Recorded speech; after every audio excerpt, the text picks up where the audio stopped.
What it is, what it do, cyber world. It is your girl, the one and only Ash Said It, ashsaidit.com, ashsaidit.com. Welcome back to the Ash Said It Daily Podcast Show. We appreciate the love and support, you guys. Yes, we're on the heels. 500,000 streams worldwide. Wouldn't be possible without you guys, without your love, your support. Thank you, thank you, thank you. Today we are joined by one of my favorite singer-songwriters and serial entrepreneur, the wonderful Kei Dubb. What up, Kei? Hey. Hey, Ash. How's it going in Jamaica? Entrepreneur. It's so true. Yeah, it is good. It is a little overcast right now, but it's cool. I'm good. I'm happy. It's a Sunday, my favorite day of the week. So favorite fine. Day. All right, okay. So for my new listeners, let everybody know, where are you from? Where you represent? I represent Kingston, Jamaica. Woo-hoo. Yeah. I technically started in France, but I represent Jamaica. This is where I was born. This is where I was bred. This is where the talent was nurtured before it went out to the world. So, yeah. Yes. So, Kei, where did the musical journey actually begin? Well, it began when I was a little girl. I went to music classes when I was about 5 or 6 years old, and the rest, as I say, is history. I learned several instruments at the time and entered lots of competitions nationwide. Won some of them, came second or third in others. And I just, it just bit me from there. And then I'd often hear my parents play old records like Sam Cooke records. He's my favorite singer. Old Toots and Bob Marley and Jamaican Legend records and that kind of thing. And then at about 6 or 7, I heard Whitney Houston's I Will Always Love You for the first time. And when I heard that, I was actually more blown away by the instruments than even her voice, believe it or not. I thought she was great, but I mean, obviously because it's Whitney, but she's like the baddest thing ever. Yes. But it was really, I appreciated what she did vocally, because of how she really brought the instruments to life. Because if you know about arrangement and composition, the way you sing a song or the way you put it together vocally can really change the feel that people get from it. So I was really impressed with her ability to connect with the spirit of the music. That's what I loved about her. Gotcha. And then I was like, I want to play and write songs for people like that. I never intended to sing. As I got older, of course, you're a songwriter that nobody knows, so you start singing your own stuff. So that's how that started for me. Yes. So how have the experiences of the past 3 years led to this personal and professional metamorphosis? Wow. Oh, that's a loaded question. 3 years is a long time, and a lot happens in 3 years. In 2015, well, it started from 2014, really. I just felt like I had outgrown certain parts of the music industry here. Not to say like I'm bigger than music or anything like that, but my experiences in it was starting to become the same thing over and over. You know what I mean? And I was just like, this don't make any sense. And so at the end of 2014, I was like, you know what, I'm just going to do my own shows, because like I have a vision and it's not necessarily going to fit with whatever a promoter has for a 25-minute slot for you, or a 30-minute slot, or, you know what I mean? Like, I have a concert vision. And I was just like, all right, let me see. And I thought about it, and I was like, when can I do something? I said, okay, Valentine's Day. Now, this was like October 2014. And I was like, you know what, I'm going to do a show for Valentine's Day. And it was called Love Stories Live. And I had to come up with a concept that would allow me to pull an audience out without having, the biggest name in the country, so to speak. And so what I did was I created the show around a concept as opposed to around the artists. So Love Stories Live was it was one story, 3 main characters, myself and 2 gentlemen who great singers, was Chris Lawrence and Jay Project at the time, and eventually became Jerome Riley, who's one of the bigger upcoming acts now in the country, because he just entered Rising Stars and did really well. And I was the girl, and then you had the best friend and the boyfriend, and basically you follow the storyline. Kind of ratchet, but you follow the storyline based on the very first lyric to the end. So the lyrics that everybody sings would tell the story itself.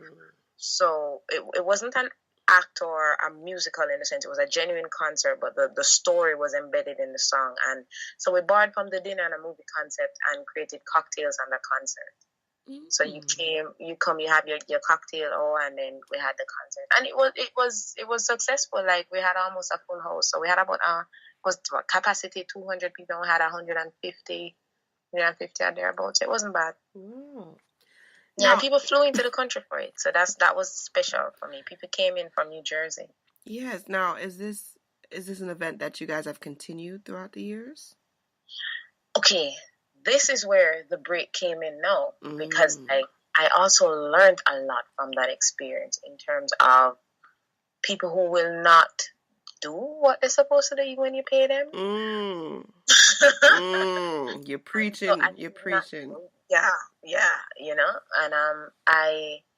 I mean, like, literally, Ash, I kid you not, the show saved the show. Like, it was an event, but the concert saved the show. Wow. Like, when I was because I was just as mad as hell. I had no voice. I was cussing so much. Like, my mother would tell you. You know what I mean? And I was just like, give me the mic, I'm going on the stage, we're starting now. Yes. And I did. And when we started, it was just all systems go from that, and it worked out. And God was gracious in that. But the experience left me almost with a bittersweet taste in my mouth. And I decided I wasn't going to do it again unless it was set up a particular way. So right now I'm actually in conversation with other event planners and sponsors and venue sponsors and all of these kinds of things, the logistics of it. And I am very, because everybody wants me to bring it back, from the audience to the artist, because they're like, this is actually such a unique product. We've never seen this before. You know what I mean? And so I said, okay, I'll try and bring it back, but certain things have to be right. So we may bring back a version of it this February 14th, which everybody will know by January. But I'm kind of keeping that quiet. But yes, we plan to continue with that concept and have it be our Valentine's Day product. Yes, I like that. And I like the fact that you said that, because I like to think of, especially me when I do events and things as well, I think of myself in the patron's position. Right. If I sit up there, if I spend money for this event, it's supposed to start for 8:00. It don't start till 10:30. I'm pissed. Exactly. And then the truth is, I can't do everything. Yeah, exactly. And so it makes sense that obviously I ask you to have this in time. That was why we had the cocktail hour, so that everybody would be there on time, just in case a musician is late. He'd still be on time for the show, so everybody gets there at 7. Everybody, you know what I mean? Just little things that you put in place, and people just did not do whatever. And then at the end of the day, my name is going to be called. Exactly, because nobody's going to say, oh, the gate man didn't open the gate. Nobody cares. No. Everybody's going to say, Kei Dubb show started like a half hour late. Right. You know what I mean? And I just, like, that annoys me, because I did everything that I could to make sure that it went the way that it should have. And I have to pay the price for somebody else's foolishness. That's not fair.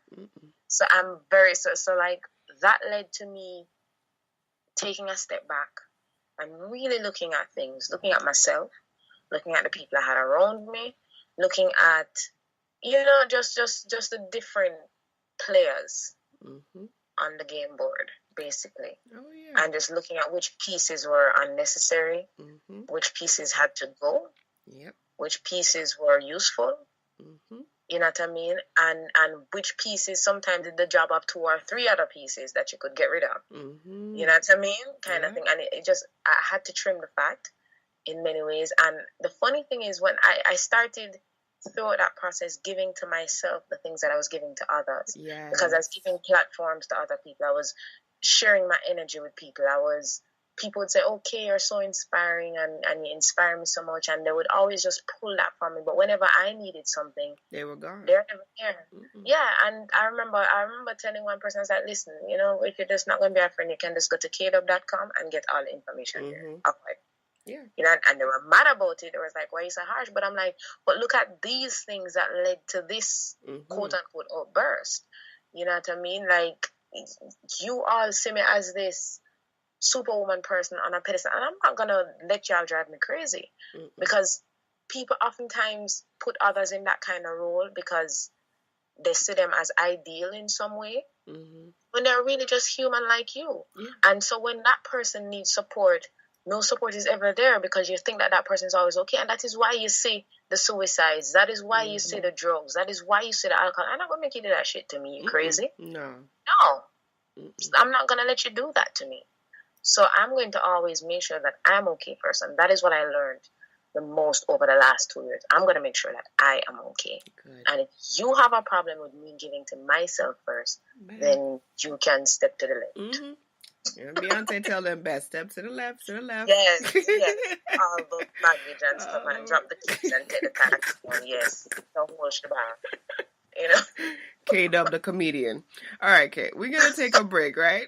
We're going to take a brief break, and we're going to come back, and we're going to talk about this new album project you have, all right? You guys stay tuned.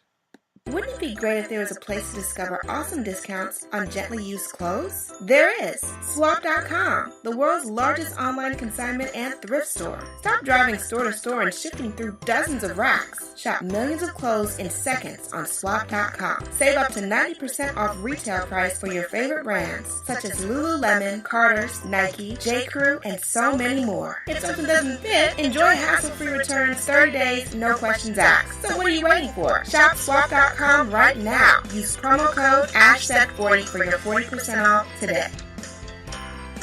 Welcome back to the Ash Said It Daily podcast show.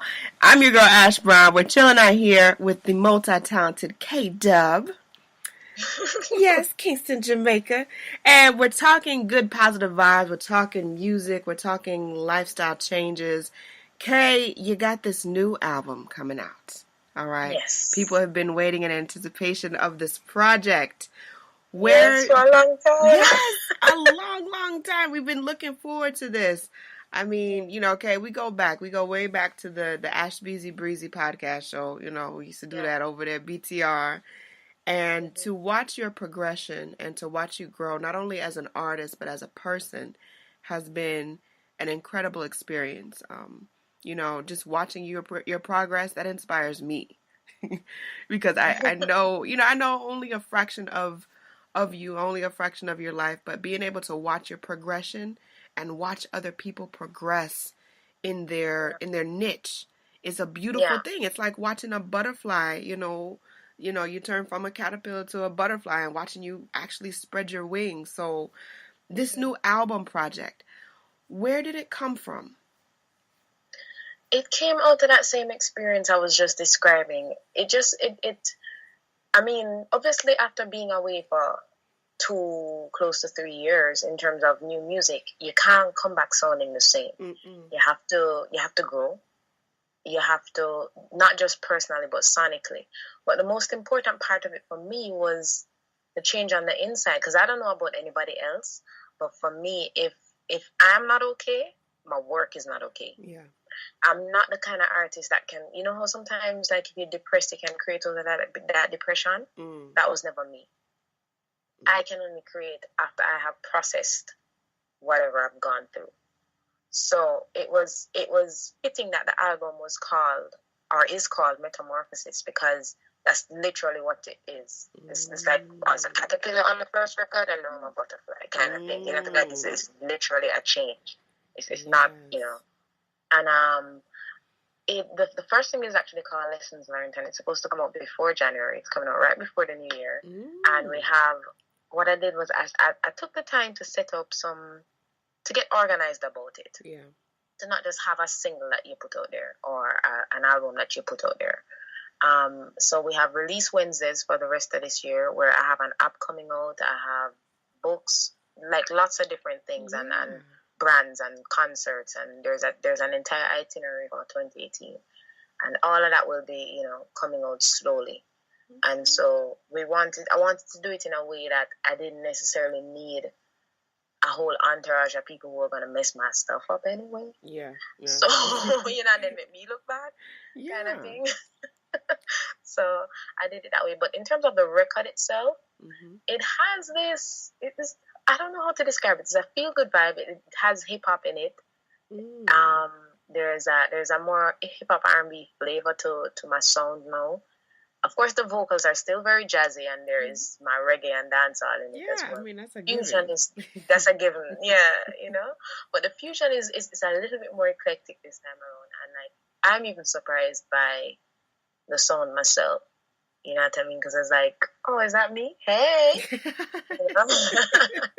and when you're liking your own stuff, I've always liked my own work, but that's a good thing. And this record is far more personal than the first one. When I did the first one, I think I was more looking at it from the technical aspects of it. Okay, I want to try this composition wise. I want to, But for this time, it was more about getting personal. It was so like I called people out on the album. I do it nicely though. Yeah.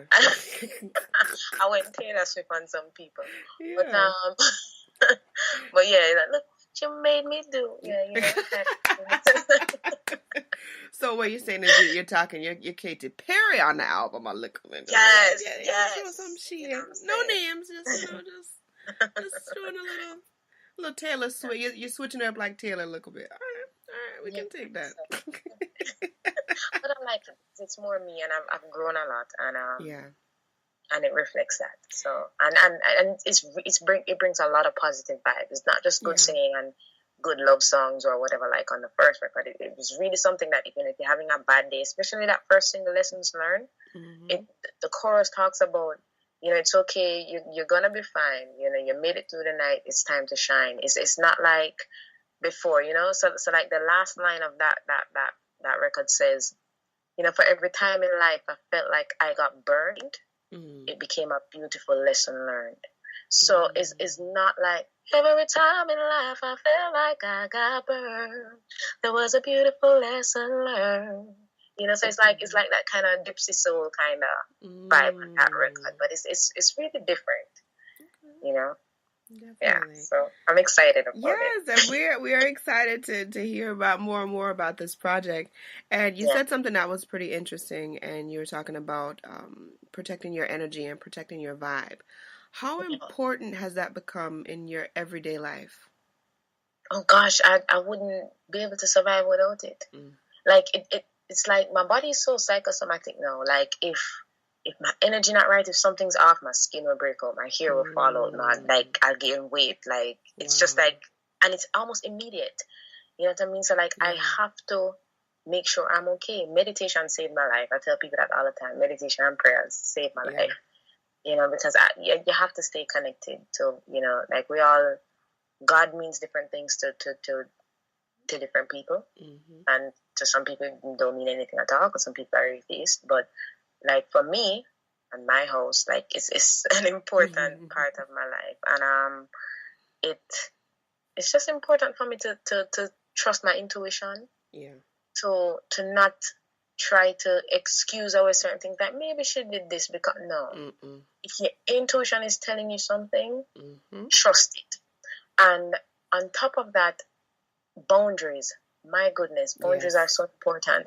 And I had to learn that because, like, as I said, I'm normally a heart and sleeve kind of person and just gregarious and everybody's your friend. And you know what I mean? Like, I have my core, but I mean, I have no reason to have boundaries up or walls up with people most of the time. But I've had to learn that it doesn't make you a bad person to have your boundaries. It doesn't make you mean. It doesn't make you unkind. It doesn't make you petty and other things that people will say because they want to have their way in your life. You're being petty by creating this boundary because I don't see why we can't. You don't see it. But that's fine. It's not your life. Bye. But that's true. People will always try to break you down. They will always try to, to take advantage of you if they feel like they can. And with now, with the exoskeleton skin I have now, and the layers upon layers that I have, I don't care. You don't like me? That's your problem. Exactly. It's fine. And it's not like I'm saying that, okay, I'm perfect in my own expressions and I don't make mistakes and that I don't allow people and those I love around me to grow in their own journeys and to make their own mistakes and to understand that, okay, yes, you do forgive. But forgiving is not necessarily reconciliation. Forgiving is not necessarily or we're going to be best friends. Right. You know what I mean? It doesn't necessarily mean that. It just means that I don't hold you guilty. Right. That's all it means. I don't hold you accountable. I don't hold you guilty. There's no obligation to me where this thing is concerned. I've let it go. It's fine. But don't think we're going to be at the bar having a drink. Not going to happen. I don't want to mess up in my house. No. I'm sorry, I don't have enough Febreze for that. Okay. Enough of that stuff going on. So, Kei, where did the Take It Like a Girl initiative come about? Okay. By the way, I love the pun on it, okay? Like I love it too. Yeah, that's why I changed my personal accounts, my personal public, obviously, because you're an artist, so there's nothing really personal. Yeah. But my personal public accounts are all Take It Like a Girl now, because one, I felt like it more represented everything I was about, because a lot of people don't know this about me, but like my own websites, everything I do it in myself. I grew up with technology around me, and 80% of what I do is technology driven. Yeah. And I've been able to build what a lot of people call a laptop lifestyle. You know, I've written articles online, I've built websites, I have done consultations. Everything I've done, like, technology has in some way facilitated my personal and professional growth. Right. And as a result, it made sense that it would become the foundation of what I do. And Take It Like a Girl, it symbolizes not just that, but it also symbolizes the fact that there are not a lot of females in tech. There are not a lot of women in tech at the forefront, you know, doing... And it's not that they're not doing good work. It's just that they're not getting the shine. Recognition, yeah. You know, right. You know, and especially Black women. And so it's almost like a feminism statement too, in a sense. Yeah. Because, like, you know, like, when people are talking about you being soft or not being able to hang or not being able to cope, they always refer to you as a girl, or as, you know, like, why are you being such a girl? No. Yeah, take it like a girl, as in, like, we can handle this. We got this, even in fields like technology. And so it serves to empower women and just young people, artists, creative people, who want to get their work out there, and to know that, listen, technology is actually a wonderful tool to do it if you want to do it right, and to do it well and to be successful at it. You don't need third parties as much as you think you do. You know, you can get the resources that you need right there on your computer, right there on your phone, right there on, you know. And so it's almost like the behind the scenes of Kei Dubb. So we're actually building takeitlikegirl.com now, that will look at all the brands and everything I've created as Kei Dubb. That will, how it came about, and the tech behind it, and how I did all of that. And it allows me to do, like, you know, my charity projects and stuff like that. So that's the arm. It's almost like a foundation. That's the arm I do it through. Okay. So yeah, so when you go to keidubb.com, well, not right now, but maybe in 2 weeks, you will actually have the option of going to takeitlikegirl.com, the main Kei Dubb page, or the shortgirlcode.com, which everybody knows was my lifestyle blog, which I still do. Yes. So, yeah. We're staying up on. So, Kei, I'm so proud of you. Like I said, just watching your progression and watching you grow as a person and as an artist, as a businesswoman, it is so beautiful to see another beautiful Black woman doing her thizzle out there and leaving her imprint on the world. And with your experiences now, you know, you've got so much under your belt with the industry and growing as a person and growing, you know, in age also, which is also good. That's a privilege that a lot of people are not granted. What advice would you offer to this young generation that's coming up now that say, oh, I want to be a singer, I want to be a songwriter, I want to be in the industry? I would tell them, I mean, do what you love. If it's what you love, go after it, but do it right. Take the time to do it right, because my personal philosophy is time favors quality. And I've had to remind myself of that. When you see a lot of people, you know, like you see an artist come up today, and like you're like, okay, there's a lot of hype there, and you may not even understand why. You hear artists complain about that, but this person is a better singer over there and to me, like, it don't even matter, because, like, every dog has his day. Like, allow people their shine. But while you see that happening, if you want more than just a hype, if you want a career that will stand the test of time, it's gonna take work. A lot more work. Mm-hmm. It's gonna take work, and you're going to have to spend the time to ensure that it is of a higher quality. That is not just fun and for the moment. It's like a building. You're building a building. If you have several stories going up, the more stories you have is the deeper the foundation. Mm-hmm. And the foundation is the most, I don't know if you know anything about construction, but it's the most expensive part of the building. Oh, yeah. And nobody is seeing it. That's the part that nobody sees. Mm-hmm. So you're going to have to understand that, yes, you want to be a singer. Yes, you want to be a writer, especially in the arts. Do it right. Yes, spend time on the art itself and get it right, but spend time on the business. Learn the business. Learn the tricks of the trade. Learn, go and get yourself registered. Register your company. Register your stage name. Go and do what you need to do to get it right, so that when the success does come in, the foundation is solid and the house won't crumble. Sounds like a plan, Kei Dubb. Kei, thank you so much for spending some time with us today. We love catching up with you. And thank you for having. No problem, love. And let everybody know the best way to get in contact with you, and of course to keep up with everything Kei Dubb. All right. Well, you can go to keidubb.com, and all the Instagram handles are Instagram, Twitter, Facebook is Kei Dubb News for my official admin arm that puts out news and information. And of course, you can follow me, Take It Like a Girl, which is just me and my madness. So, but keidubb.com is the portal. Gotcha, everything you want to know will be there. Sounds like a plan. Thank you so much, Kei Dubb. And thank you guys for tuning into the show. We appreciate and love you guys. Keep in mind, anyone to tell you that you can't do what you want to do, you look them square in the face and tell them, don't believe me, just watch. Watch what I do. Watch me make it happen. Watch me make history. That's what we're doing this for. We're doing this for the history books.